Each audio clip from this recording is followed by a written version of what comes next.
Eccoci qua amici, ancora una volta con il nostro appuntamento, il nostro podcast L'Italia Parlata. Benvenuto Fábio, benvenuto Leandro. Grazie, benvenuti Olá amici. para todos que estão nos ouvindo. Vamos falar sobre Emília-Romagna hoje, parte 2, é isso? Isso, vamos continuar falando da Emília-Romagna, porque é uma região que tem muita coisa boa pra falar.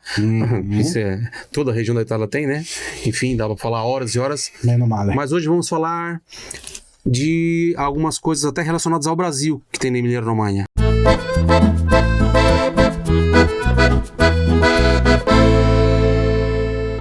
Vocês sabem? Tem uma estátua de um cara muito famoso lá, um brasileiro muito famoso. Infelizmente morreu lá. Isso, e morreu lá, inclusive. O saudoso Ayrton Senna. Tem uma estátua dele lá, porque é lá na Emília-Romagna que tem o autódromo Enzo Erdino Ferrari. E lá tem a estátua dele. Foi lá na famosa Curva Tamburello que ele se acidentou e veio a falecer. Então, se você for para Emília-Romagna, também se você é um amante de Fórmula 1, você pode ir lá visitar esse local que é aberto à visitação, né? Inclusive tem a estátua dele lá, o pessoal leva flores, mensagens, tudo mais. Além disso, o que mais temos lá? Temos uma coisa também, outra coisa muito interessante, un'altra cosa molto interessante dentro questa regione. Ferrari. E la Lamborghini. La Lamborghini. A Lamborghini também é de lá? No, ma sono vicini. penso un'altra cosa ancora. Molto, che non c'è in Brasile, per esempio. È una Ferrari. fabbrica.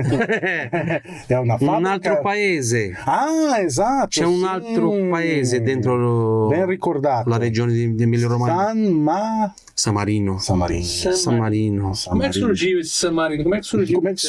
Surgiu antes da Itália, Surgiu né? antes da Itália. É a república, é a mais antiga república do mundo. Do mundo. Foi a primeira república a nascer no mundo. A mais antiga do mundo? E ela não acabou durante a guerra porque eles fizeram um acordo, eles ficaram imparciais durante a Primeira e Segunda Guerra. Eles ficaram sempre imparciais e se mantiveram ali com muita diplomacia. Né? E continuam lá até hoje. É bem pequenininho, né? A população de San Marino gira em torno de 30 mil pessoas. Então é bem quase dá pra contar no pequeno. tempo, né? Isso. Eles adotam o euro, né? Falam italiano, né? Falam o dialeto deles também, que é um dialeto romagnolo, né? Que é da parte da Romagna. E eles têm muitas coisas ligadas à Itália. Na época que não tinha o euro ainda, eles usavam a lira como moeda, né? Então, Eles dependem da Itália, né? Dependem, sim. Inclusive, Itália, né? tem outra coisa. A RAI, né, que é a Radio Televisione Italiana, eles têm canais de TV e canais de rádio dentro de San Marino, que transmitem em língua italiana, mas dentro, né, da parte de San Marino mesmo, né, que eles chamam de San Marinese, quem nasce lá, né? E esse serviço é também esse serviço público. Então, ou seja, San Marino paga para a RAI também, né, para que abasteça-os com o conteúdo tanto de rádio quanto de TV. Porque uma cidade um país tão pequeno não tem como funcionar sem um suporte. Sim, impossível. Ele depende de... Eu acho que é mais turista até. Ele tem produção artesanal, tem muita produção artesanal. E é um lugar bom para fazer compras. Ó, se você puder ir lá, porque lá é muito mais barato, tem menos imposto. Menos imposto, porque é outro país. É um país que tem muito pouco imposto. Eles têm que importar tudo, né? Mais ou menos 2 horas de Bolonha? Mais ou menos 2 horas. Sim. Bem pertinho perto do litoral, perto de Rimini, bem perto de Rimini. Só que fica bem no alto. Essa que é a questão interessante. É um posto bellissimo, bel panorama, bel paesaggio. Pieno di castelli, anche. É uma zona molto, molto bella, San Marino. Uma outra região que a gente não falou também é na Ferrara, né? Ferrara é Emília-Romagna também. Emília-Romagna, já visitasse? Ferrara não. Ferrara eu nunca fui. Não estive em Ferrara. É uma cidade bem medieval, acho que lembra assim um pouco de Siena, porque Ferrara existe a questão do delta do Po, porque Ferrara é uma das últimas, né? Até o Po quando ele desemboca no Adriático, né? Então, Ferrara, eles têm um passeio muito interessante que eu sempre quis fazer. Você pega um barco, é um barco grande, e você aluga esse barco e você faz todo o delta do Po em uma semana dentro do barco. Uma semana de navegação. Uma semana Subindo, de navegação. sobe até Milão, até... Não, é exatamente ali. É porque o barco vai pelas ilhotas que é próprio, que é exatamente onde desemboca o Rio Po no tipo Adriático. Um mini cruzeiro, sim? Exato. Aham. Só que existem barcos lá que você pode alugar e você pode guiar os barcos. Não precisa da patente náutica. É muito interessante. Muito interessante. Existia isso nos anos 90, eu não sei mais, né? Porque isso é da época que eu estava lá. Eu sempre quis fazer esse passeio do Delta do Po. Delta do Po. Delta del Po. E o que mais tem de curiosidade nessa região? Nessa região, na Emília-Romagna. Ainda não falou no primeiro podcast, né? Eu diria que Modena, a gente já falou sobre o aceto balsâmico, né? Uma das coisas importantes de Modena, que hoje está bem na moda, é porque Modena tem um dos restaurantes mais premiados do mundo, que é a Osteria Francescana, que é do Massimo Bottura. Já ficou em primeiro, já foi, não sei já agora foi eleito, como é que é. Já foi, né? há uns anos atrás, foi eleito o melhor restaurante do mundo. Sim. Nossa senhora, melhor restaurante do mundo. Fica nessa cidade, então. Em Modena. Eu falo sobre isso dentro do curso de 8 meses, lá no final do curso. Eu acho que na última aula do curso, aula 96, eu falo sobre isso. É muito interessante. Vocês lembram também que a Emília-Romagna é uma região que está no risco sísmico, né? Ou seja, tem terremoto, né? E quando teve um terremoto, talvez há uns 10 anos aí atrás, né? Acabou com muito da produção de queijo parmesão. Porque os queijos eles são armazenados em pilhas muito altas e com o terremoto os queijos caíram e se partiram. O que o Massimo Bottura fez, visto que o restaurante dele estava na moda, né? Era o restaurante da moda. O que ele fez? Ele inventou uma receita de risoto ao parmesão exclusiva para poder vender o parmesão que estava quebrado, já vender ralado para várias partes do mundo. E ele conseguiu salvar os produtores por conta dessa iniciativa. Caramba! Bravíssimo. E ele fez essa receita. Ele não tinha, né? Claro, sim, ele continua mundo, tendo. Imagina só. E assim, isso é super importante. Isso que eu acho muito bonito da cultura italiana, né? Então eles se ajudam muito quando tem algum terremoto, alguma coisa assim. Muita gente fala, no Japão é assim, na Itália também. Por exemplo, se existe terremoto e o terremoto foi muito grave, como a gente teve em Amatrice alguns anos atrás, né? Os comerciantes, L'Aquila, que faz mais tempo até, os comerciantes eles não cobram pela água ou eles vendem a água pelo preço de custo. Diferente. Bem diferente de alguns lugares, exatamente. Porque eu ouvi muito isso quando teve o tsunami no Japão, todo mundo falava, né? Mas aí eu lembrei, na Itália também é assim. Os comerciantes, eles não têm coragem de vender as coisas pelo preço com a margem de lucro, né? Então eles fazem isso realmente para ajudar. Sim. Então isso é bonito Isso é bonito, assim, da cultura italiana. Tanto é que o cooperativismo também é algo que nasceu na Emília-Romagna. Olha só. Porque justamente tem o consórcio. Consórcio é como se fosse uma cooperativa. Consórcio, né? Ou seja, sócios juntos, né? É isso. Então, as cooperativas nasceram ali também, né? Então, hoje só existe Parmigiano Reggiano no mundo inteiro por conta do cooperativismo, por conta de consórcio, né? Porque não é uma empresa que faz o Parmigiano Reggiano. A marca não é de uma empresa. É da região. A marca é da região. Vários produtores pequenos. Exatamente. Será que a gente aqui no Brasil teria esse mesmo espírito cooperativista de montar uma marca assim? Eu acho que Não tem sei, Serra aqui catarinense. Aqui em Santa Catarina, como a gente tem bastante influência italiana, Vale dos Vinhedos. sim. tem bastante cooperativa. Tem a cooperativa até de eletrificação, tem cooperativa agrícola. Por exemplo, o pai trabalhava numa cooperativa que era a cooperativa de eletrificação rural. De vinho tem, algumas no Rio Grande do Sul, de Santa Catarina. Tem de vinho, eu acho isso... tem de leite, cooperativa de leite. É louvável, Na nossa cidade também tem, lá em 3 de maio também tinha cooperativa de leite, não sei se ainda tem. Eu não sei se aí no seu estado tem essa cultura de ter cooperativas. Comenta aqui, põe aqui nos comentários, você que mora em outros estados do Brasil, se tem essa cultura da cooperativa. Da Itália, interessante, eu não sabia dessa parte. Mais uma invenção então italiana, outra coisa que foi inventada na Itália, o cooperativismo. Sim, e muita coisa também fala-se muito sobre a pequena e média empresa, né?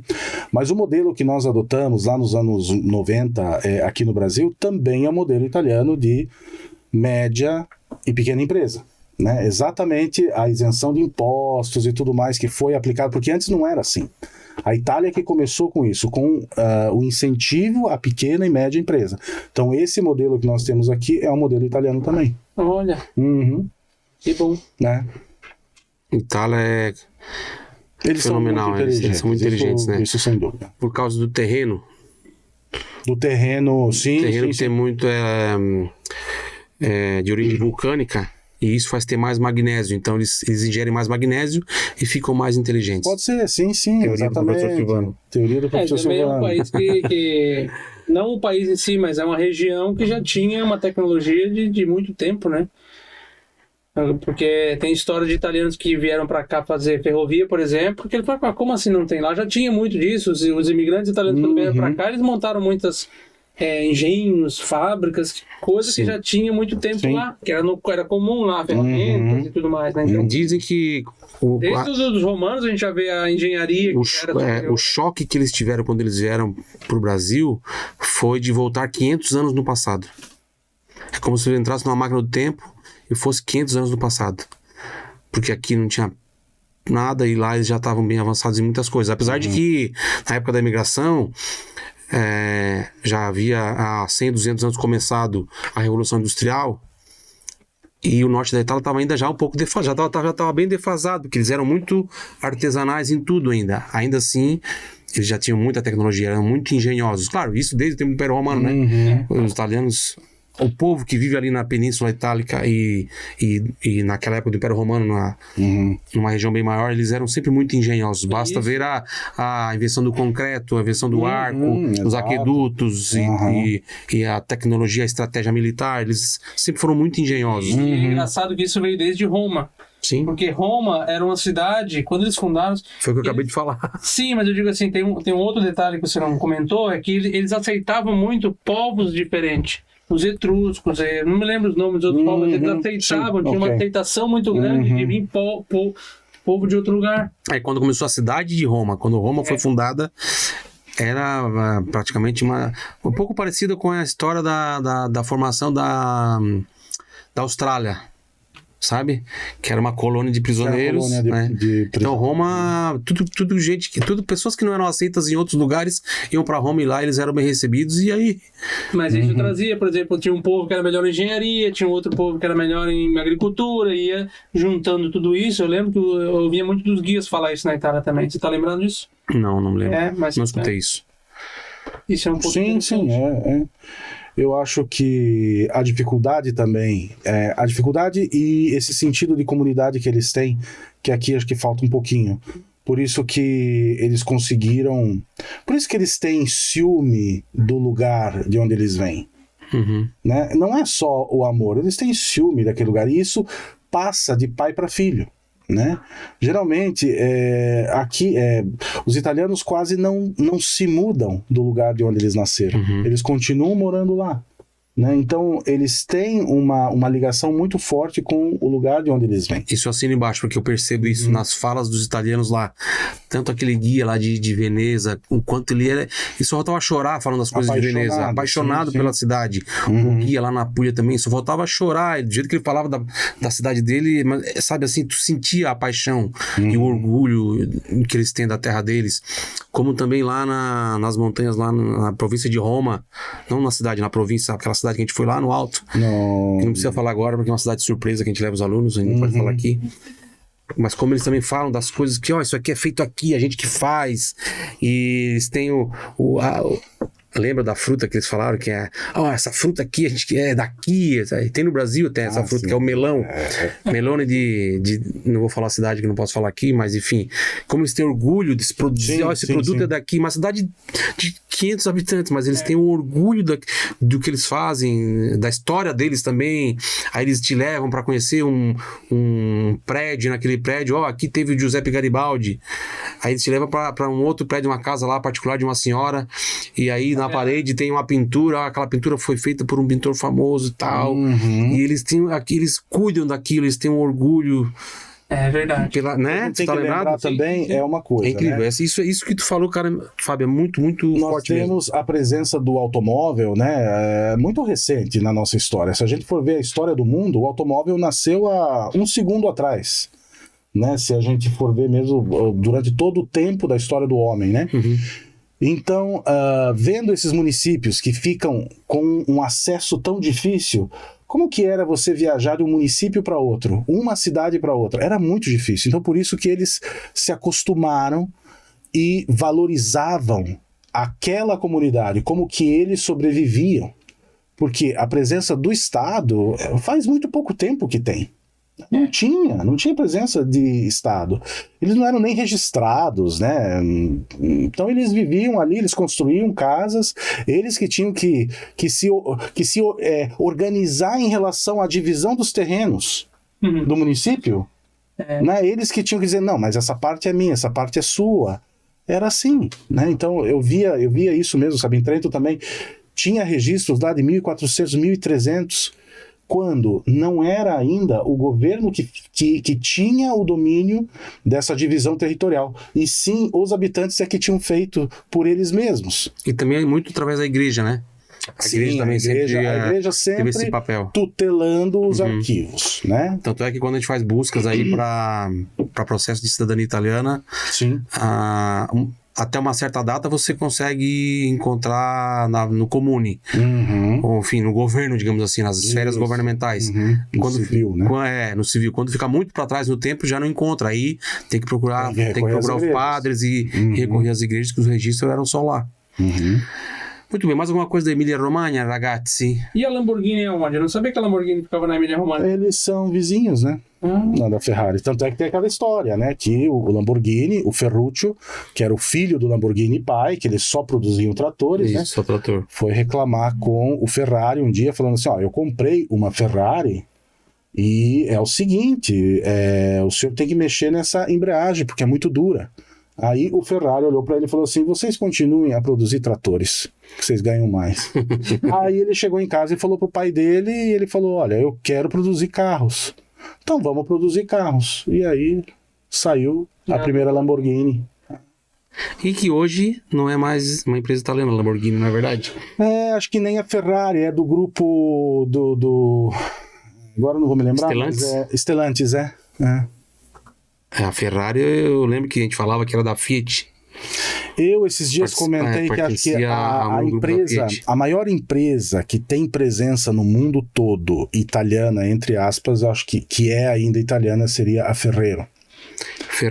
Do chocolate. Do Kinder Ovo, do Nutella, né? Então eu acho que eles ainda são a empresa italiana 100% que continua italiana, né? Porque todas as outras marcas já não são mais italianas. Da moda, então, quase todas são francesas ou japonesas ou americanas. É uma pena. A Ferrari foi em 1947. 1947. E a primeira Lamborghini em 1967. Viu? 20 anos depois. 20 anni dopo. Não, 1964, quase 20 anos. Muito bom, ragazzi. Se você sonha em visitar a Emília-Romagna, já ficou sabendo de algumas curiosidades, muitas curiosidades aqui, né?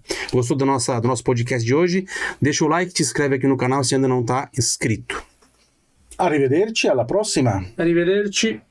E se você quiser visitar a Itália comigo, com a nossa equipe, sempre em setembro, você que é aluno do curso de 8 meses, a gente faz a experiência Itália. Vou deixar o link aqui na descrição para você saber mais sobre a nossa experiência que acontece todo ano. Arrivederci. Arrivederci. Arrivederci.